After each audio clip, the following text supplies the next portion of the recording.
Ku danna subscribe kana ku danna ƙararrawar sanarwa don samun sababbin shirye-shiryenmu da zarar mun ɗora. Assalamu alaikum wa rahmatullahi ta'ala wa barakatuh. Fatan alkhairi masoyana da fatan muna cikin ƙoshin lafiya. Ina mai baku haƙuri ganin da cewa a baya na yi alƙawarin kawo muku littafi har ma na faɗi sunan littafin wato Bandirawo na marubuciya Aisha Ali Garkuwa. Sai dai na je YouTube ne na duba cewar akwai wanda ya karanta shi, ni kuma a gaskiya ba na son karanta littafin da wata ko wani ya karanta, ni ma ina so in fara karantawa, in ya so daga baya ba laifi ba ne ba wani ɗin sai ya karanta. Musamman wannan littafi da zan karanta wanda shi ne farko a cikin wannan channel ɗin nawa.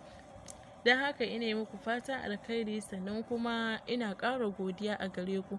Gani da cewa wasu suna kira na a waya, ko a ɗazu ina cikin karatu wata ta kira ni, sai dai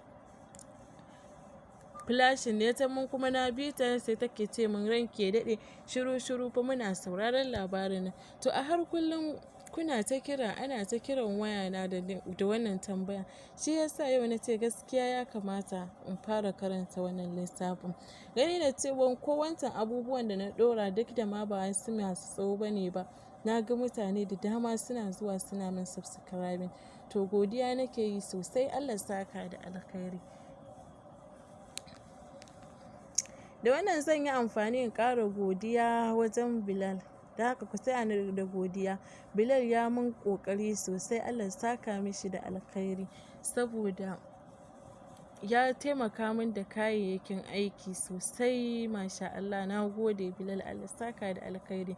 Sai kuma wani wanda ya ga cewar wannan channel ɗin na farkon channel ne wanda sai an yi subscribing wajen 1000 ko fim haka ma kana za a fara fidda wani abu daga cikin shi, shine sai ya ce kwa in Allah da shi ne zai fara bani wani abun kafin 'yan YouTube su fara bani.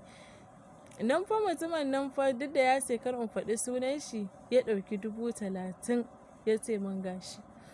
Gaskiya na gode sosai, Allah saka da alkhairi, ku taya da godiya masoyana. Mu kasance da ku a gobe insha Allahu karfe 10 na Saudiya, 8 a Najeriya, inda zan kawo muku wannan labari na wasu sabo na marubuciya Aisha Garba Makama, wato mai suna Matan Gidan Sarauta. Don haka fatan alkhairi a gare ku, ku ci gaba da liking da comment da subscribing da danna ƙararrawar sanarwa ta yadda za mu dinga sanar da ku da zarar mun ɗora.